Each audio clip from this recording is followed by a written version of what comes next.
ನೇತೃತ್ವದ ಕೇಂದ್ರ ಸರ್ಕಾರವು ವಕ್ಫ್ ಕಾಯ್ದೆಗೆ ತಿದ್ದುಪಡಿ ತರುವುದಕ್ಕೆ ಮುಂದಾಗಿದೆ. ಇಂದು ಸಂಸತ್ನಲ್ಲಿ ವಿಧೇಯಕ ಮಂಡನೆಯಾಗಲಿದೆ. ಆ ಕುರಿತು ಒಂದು ರಿಪೋರ್ಟ್ ಇಲ್ಲಿದೆ.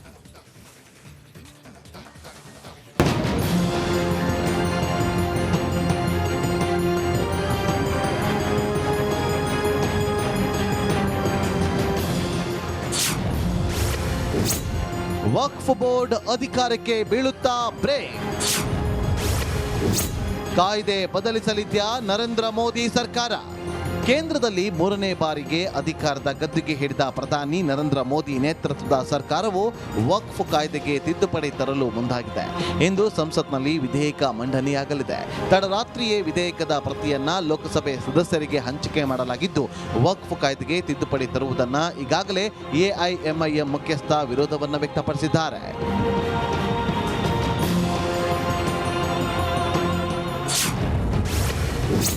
1995ರ ವಕ್ಫ್ ಕಾಯ್ದೆಯ ಸೆಕ್ಷನ್ 40ಕ್ಕೆ ತಿದ್ದುಪಡಿ, ಹಲವು ಬದಲಾವಣೆ ಮಾಡಲು ಕೇಂದ್ರ ತೀರ್ಮಾನ. ವಕ್ಫ್ ಕಾಯ್ದೆ ಬದಲು ಮರು ನಾಮಕರಣ. ಯೂನಿಫೈಡ್ ವಕ್ಫ್ ಮ್ಯಾನೇಜ್ಮೆಂಟ್, ಎಫಿಷಿಯನ್ಸಿ ಮತ್ತು ಡೆವಲಪ್ಮೆಂಟ್ ಆಕ್ಟ್ 1923ರ ವಕ್ಫ್ ಕಾಯ್ದೆ ರದ್ದುಗೊಳಿಸಲು ತೀರ್ಮಾನ.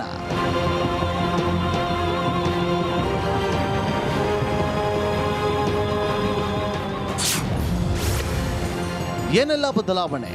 ವಕ್ಫ್ ಮಂಡಳಿ ಆಸ್ತಿಯ ಪರಮಾಧಿಕಾರಕ್ಕೆ ಬೀಳಲಿದೆ ಬ್ರೇಕ್. ರಾಜ್ಯಗಳ ವಕ್ಫ್ ಮಂಡಳಿಗೆ 2 ಮಹಿಳೆಯರು ಕಡ್ಡಾಯ. ವಕ್ಫ್ ಮಂಡಳಿ ಆಸ್ತಿ ಕುರಿತು ಜಿಲ್ಲಾಧಿಕಾರಿ ತೀರ್ಮಾನವೇ ಫೈನಲ್. ಸಮಿತಿಯಲ್ಲಿ ಒಬ್ಬ ಕೇಂದ್ರ ಸಚಿವ, 3 ಸಂಸದರು, ತಲಾ 3 ಮುಸ್ಲಿಂ ಸಂಘಟಕರು, ಮುಸ್ಲಿಂ ಕಾನೂನು ತಜ್ಞರು, ಸುಪ್ರೀಂ ಅಥವಾ ಹೈಕೋರ್ಟ್ನ 2 ಜಡ್ಜ್ಗಳ ಸಮಿತಿ ಸದಸ್ಯ. ವಕ್ಫ್ ಆಸ್ತಿ ಘೋಷಣೆ ಮಾಡುವ ಮೊದಲು ನೋಟಿಸ್, ವೆಬ್ಸೈಟ್ನಲ್ಲಿ ಪ್ರಕಟ. ವಕ್ಫ್ ಆಸ್ತಿಗಳ ಸರ್ವೆಯನ್ನ ಜಿಲ್ಲಾಧಿಕಾರಿ ಎದುರು ಮಾಡಬೇಕು. ಮಂಡಳಿ ನಿರ್ಧಾರ ಪ್ರಶ್ನಿಸಿ 90 ದಿನದಲ್ಲಿ ಆಸ್ತಿ ಮಾಲೀಕರು ಪ್ರಶ್ನೆ ಮಾಡಬಹುದು. ಆಸ್ತಿಯ ಬದಲು ಹಣಕಾಸಿನ ನೆರವಿಗೂ ಹೊಸ ಅಂಶ ಸೇರ್ಪಡೆ. ವಿಧವೆಯರ, ವಿಚ್ಛೇದಿತರು, ಅನಾಥರಿಗೆ ಹಣ ಕೇಂದ್ರದ ಸಲಹೆಯಂತೆ ಬಳಕೆ. ವಕ್ಫ್ ಮಂಡಳಿ ವಿರೋಧಿಸುವ ಬೊಹರಾ, ಆಗಾ ಖಾನ್ಗೆ ಪ್ರತ್ಯೇಕ ಮಂಡಳಿ.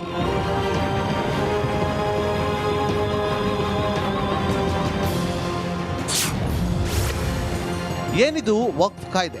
1995ರಲ್ಲಿ ಮುಸ್ಲಿಂ ವ್ಯಕ್ತಿ ಧಾರ್ಮಿಕ ಕಾರಣಕ್ಕಾಗಿ ಕಾಯ್ದೆ. ದಾನವಾಗಿ ನೀಡಿದ ಭೂಮಿ ನಿಯಂತ್ರಿಸುವ ದಿಸೆಯಲ್ಲಿ ಜಾರಿಗೆ. ಧಾರ್ಮಿಕ ಕಾರಣಕ್ಕಾಗಿ ನೀಡಿದ ಆಸ್ತಿಯು ವಕ್ಫ್ ಮಂಡಳಿ ವ್ಯಾಪ್ತಿಗೆ. ವಕ್ಫ್ ಮಂಡಳಿ ತನ್ನ ಆಸ್ತಿ ಘೋಷಣೆ, ವಶಕ್ಕೆ ಪಡೆಯುವ ಪರಮಾಧಿಕಾರ. ದೇಶದಲ್ಲಿ ವಕ್ಫ್ ಮಂಡಳಿಯು ಸುಮಾರು 8.7 ಲಕ್ಷ ಆಸ್ತಿಯನ್ನ ಹೊಂದಿದೆ.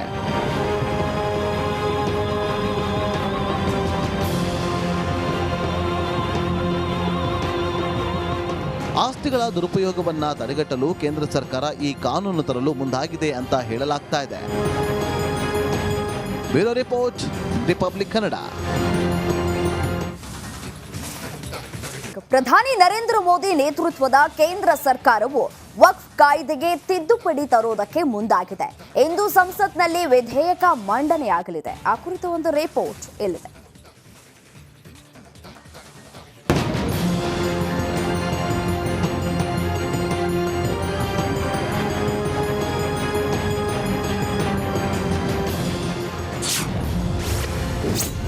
ವಕ್ಫ್ ಬೋರ್ಡ್ ಅಧಿಕಾರಕ್ಕೆ ಬೀಳುತ್ತಾ ಬ್ರೇಕ್.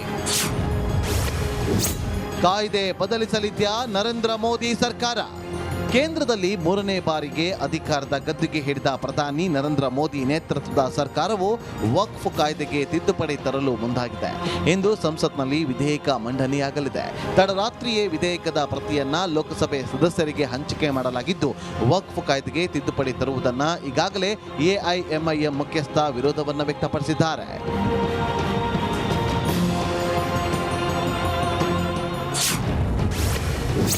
ಸಾವಿರದ 1995ರ ವಕ್ಫ್ ಕಾಯ್ದೆಯ ಸೆಕ್ಷನ್ 40ಕ್ಕೆ ತಿದ್ದುಪಡಿ, ಹಲವು ಬದಲಾವಣೆ ಮಾಡಲು ಕೇಂದ್ರ ತೀರ್ಮಾನ. ವಕ್ಫ್ ಕಾಯ್ದೆ ಬದಲು ಮರು ನಾಮಕರಣ. ಯೂನಿಫೈಡ್ ವಕ್ಫ್ ಮ್ಯಾನೇಜ್ಮೆಂಟ್, ಎಫಿಷಿಯನ್ಸಿ ಮತ್ತು ಡೆವಲಪ್ಮೆಂಟ್ ಆಕ್ಟ್ 1923ರ ವಕ್ಫ್ ಕಾಯ್ದೆ ರದ್ದುಗೊಳಿಸಲು ತೀರ್ಮಾನ.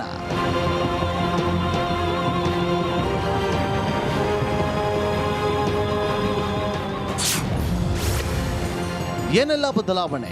ವಕ್ಫ್ ಮಂಡಳಿ ಆಸ್ತಿಯ ಪರಮಾಧಿಕಾರಕ್ಕೆ ಬೀಳಲಿದೆ ಬ್ರೇಕ್. ರಾಜ್ಯಗಳ ವಕ್ಫ್ ಮಂಡಳಿಗೆ 2 ಮಹಿಳೆಯರು ಕಡ್ಡಾಯ. ವಕ್ಫ್ ಮಂಡಳಿ ಆಸ್ತಿ ಕುರಿತು ಜಿಲ್ಲಾಧಿಕಾರಿ ತೀರ್ಮಾನವೇ ಫೈನಲ್.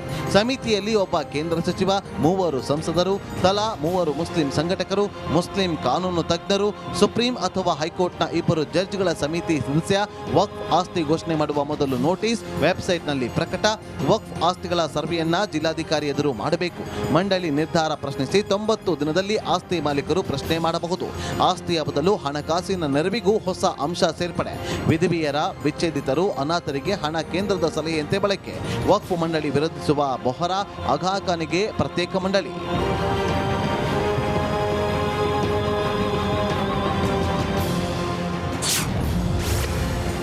ಏನಿದು ವಕ್ಫ್ ಕಾಯ್ದೆ? 1995ರಲ್ಲಿ ಮುಸ್ಲಿಂ ವ್ಯಕ್ತಿ ಧಾರ್ಮಿಕ ಕಾರಣಕ್ಕಾಗಿ ಕಾಯ್ದೆ. ದಾನವಾಗಿ ನೀಡಿದ ಭೂಮಿ ನಿಯಂತ್ರಿಸುವ ದಿಸೆಯಲ್ಲಿ ಜಾರಿಗೆ. ಧಾರ್ಮಿಕ ಕಾರಣಕ್ಕಾಗಿ ನೀಡಿದ ಆಸ್ತಿಯು ವಕ್ಫ್ ಮಂಡಳಿ ವ್ಯಾಪ್ತಿಗೆ. ವಕ್ಫ್ ಮಂಡಳಿ ತನ್ನ ಆಸ್ತಿ ಘೋಷಣೆ, ವಶಕ್ಕೆ ಪಡೆಯುವ ಪರಮಾಧಿಕಾರ. ದೇಶದಲ್ಲಿ ವಕ್ಫ್ ಮಂಡಳಿಯು ಸುಮಾರು 8.7 ಲಕ್ಷ ಆಸ್ತಿಯನ್ನ ಹೊಂದಿದೆ.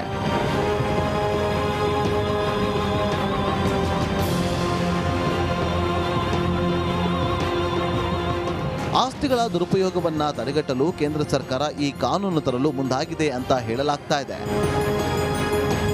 Bureau report, republic Kannada.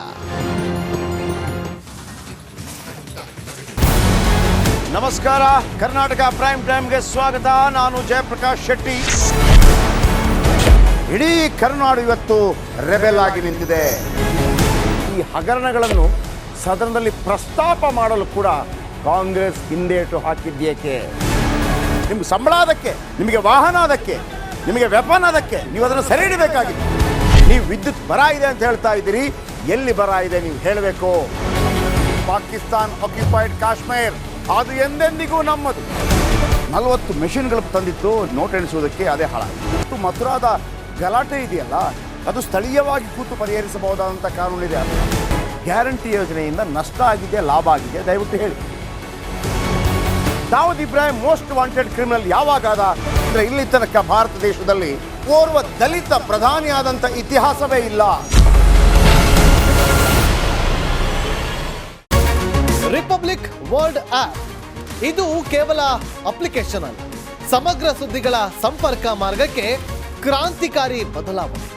Republic world app ಕೇವಲ ಸುದ್ದಿ ಅಪ್ಲಿಕೇಶನ್ ಅನ್ನ ಪರಿಚಯ ಮಾಡ್ತಾ ಇಲ್ಲ, ಬದಲಾಗಿ ಡಿಜಿಟಲ್ ಸುದ್ದಿ ಬಳಕೆಯ ಹೊಸ ಯುಗಕ್ಕೆ ನಾಂದಿ ಹಾಡ್ತಾ ಇದೆ. ಇದೊಂದು ಬ್ರೇಕಿಂಗ್ ನ್ಯೂಸ್, ಪ್ರಭಾವಶಾಲಿ ಕಾರ್ಯಕ್ರಮಗಳಿಗೆ ಗಟ್ಟಿಯಾದ ವೇದಿಕೆ. ರಿಪಬ್ಲಿಕ್ ವರ್ಲ್ಡ್ ಅಪ್ಲಿಕೇಶನ್ ಈಗ ಲೈವ್ ಆಗಿದೆ.